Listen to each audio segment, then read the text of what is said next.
Scott, Yes, sir. watch you got there. Oh, boy. I shouldn't have let you go first. I have a watch review for you today. What do you got? I'm going to talk about the Mobvoi, the TicWatch Pro 3 Ultra GPS. Nice. It's a lot. It is. It's a lot of name. Yeah. But it's a lot of watch, too. Yeah? Yeah. It's a pretty cool watch. Tell me about it. So, Mobvoi has been doing this for a while. And, when it came to Android Wear into Wear OS, the first few generations of watches came from a lot of tech companies that were already selling phones and just kind of in that space. Sure. That has changed. Now a lot of the wearables come from watch manufacturers who are complementing their portfolio with smarter options. Sure. Mobvoi has kind of been in this kind of the last few years finding its footing, kind of dancing on both sides of that. Like they offer, and I think they first kind of cut their teeth, or I became aware of them for their watches. But they do have a whole, they're starting to expand their portfolio into other things, earbuds. Sure. We've got a treadmill that I'm reviewing right now from them as well. So this is one of their latest watches, the TicWatch Pro 3 Ultra GPS. Yep. So as the name tells you, it's got GPS built into it. Yeah. And that's one of the distinctions from some watches for people. Hey, I want to go on a run. I don't want to take my phone with me. I don't want to have this thing in my pocket or on an armband. I don't want to carry it. Right.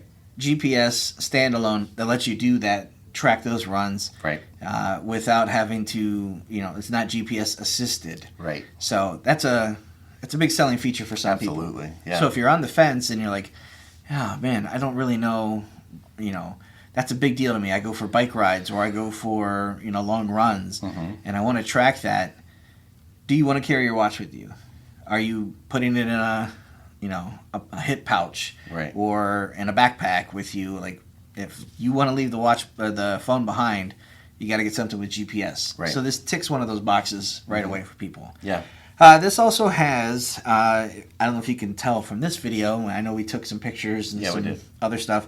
This watch has a pretty big face. It does. It is a 48 millimeter. So it's among the bigger ones. Yeah. Sometimes you'll see they're like 41, 43. At 48, my wife, she noticed it from across the room. I'm not a Wear OS. Let me qualify this. I go through phases of really enjoying wearables and then forgetting about them. Yes. So I will tend to review things, find all the features, fall in love.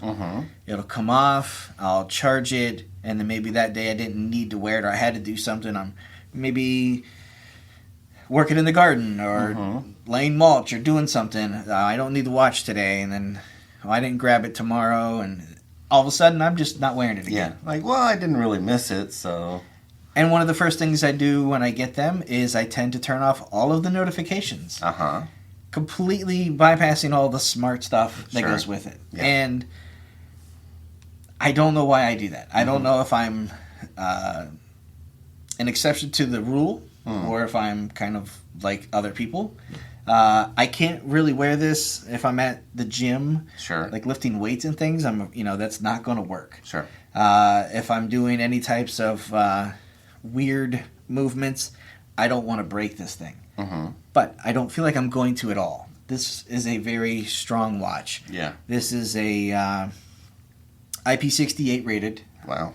And it's got the mill standard 810G. So it's dustproof as well. Yeah. It's designed to kind of go everywhere I go. Yeah. And I feel like it can. Yeah.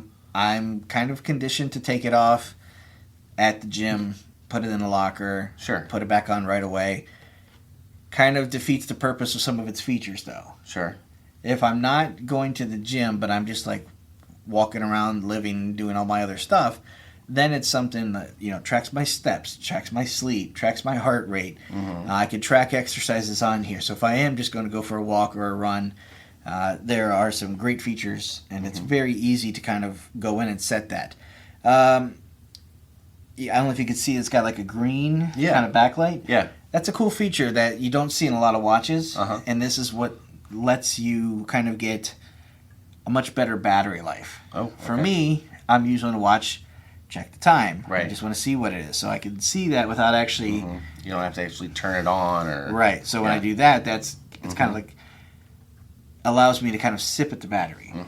You'll get about 2 to 3 days on this thing. Really? With features turned on.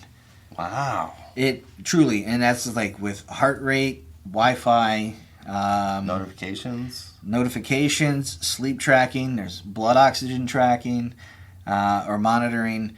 So you can feel free to leave those things on. Wow. And that's another reason for me that I kind of come and go from wearables. Yeah. Is I don't like taking it on and off every night to charge it and putting it back on. If I'm wearing it to track my sleep, then when am I charging it throughout the day? How long am I charging it? Oh, my puck is at work. You know, this does have a proprietary plug. Okay. So if it's here, you know, and I leave for the weekend, I have to hope that it'll be ready for me or last until I get back on Monday. Sure. So that's something to kind of keep in mind. But the battery life on this has been great. Yeah. It's as promised. It's, you know, up to 3 days. It'll do, you can switch it over to basically like essential mode, which is basically watch. Yeah. You don't need the notifications, don't need the tracking, the sensors, and all these things. I think the website says it's like 45 days. Wow. So it's just like looking at that. Yeah. You know, so that's, I can still see my steps, I can still see the battery, I can still see, you know, some of the features that are on there. Right. Without having to wake the thing up. Lots of customization features.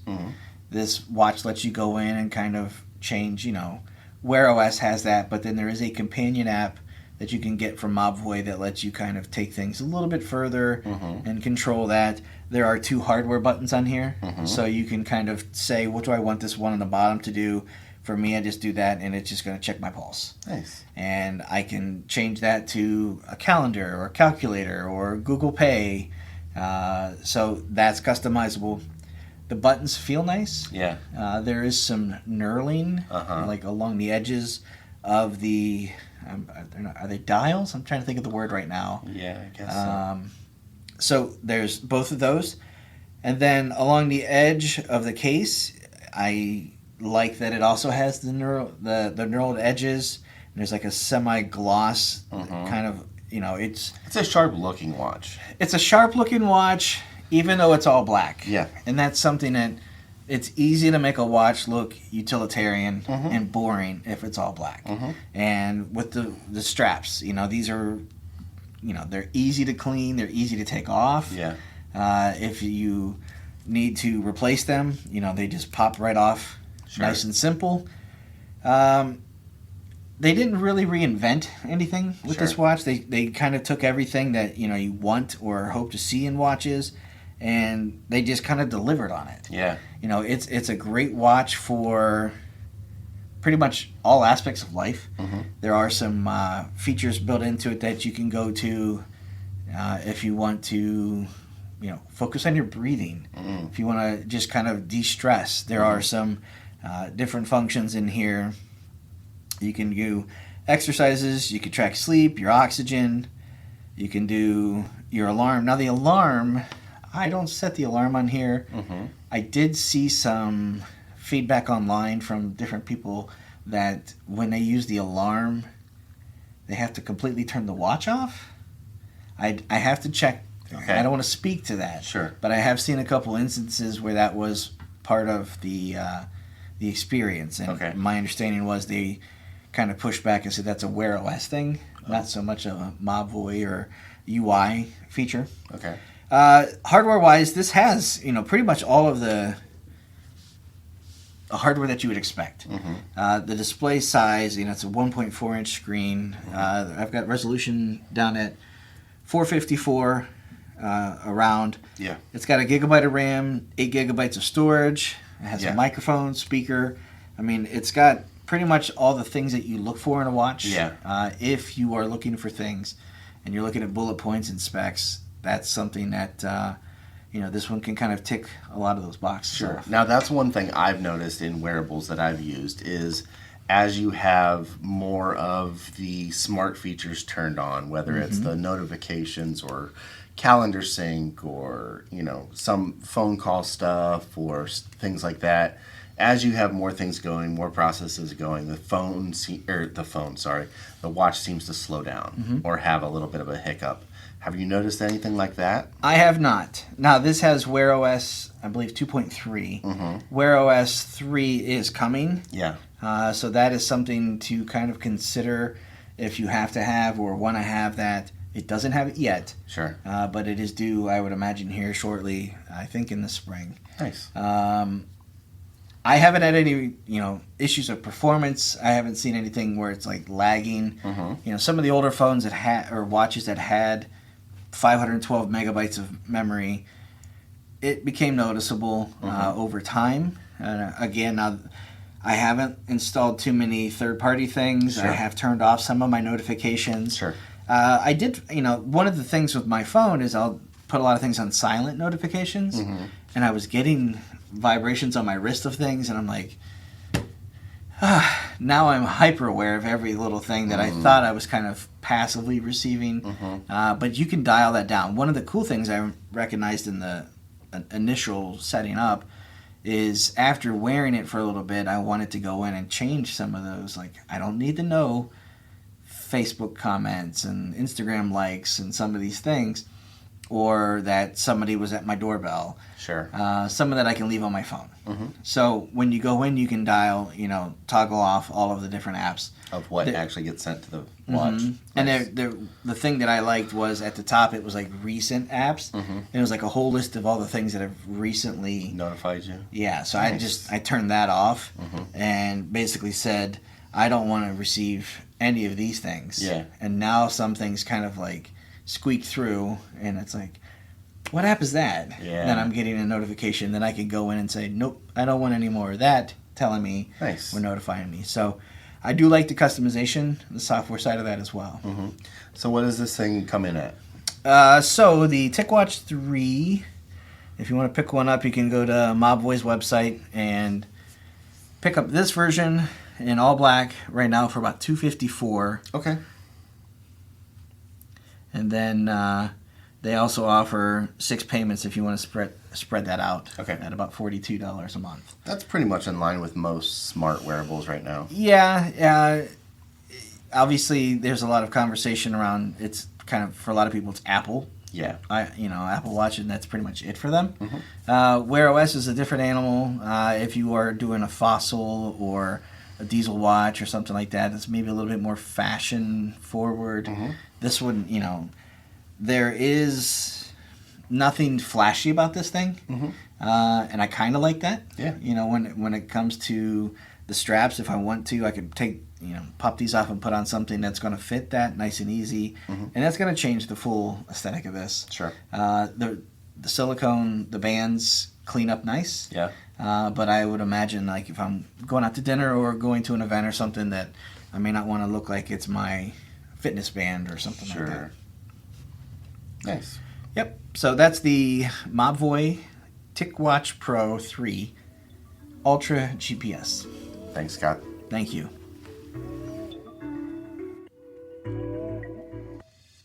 All right, that's going to do it for this episode of the podcast. Thanks for listening. We appreciate it. If you guys have any questions, feedback, concerns, comments, anything, shoot us an email at podcast@AndroidGuys.com. We'd love to hear from you one way or the other. Luke, if someone wants to get a hold of you, how do they do that? I am on Instagram and Twitter at Luke Gaul, Gaul. And I'm on Instagram at Scott Webster and Twitter as SWebster77. Until next time, thanks for listening. See ya.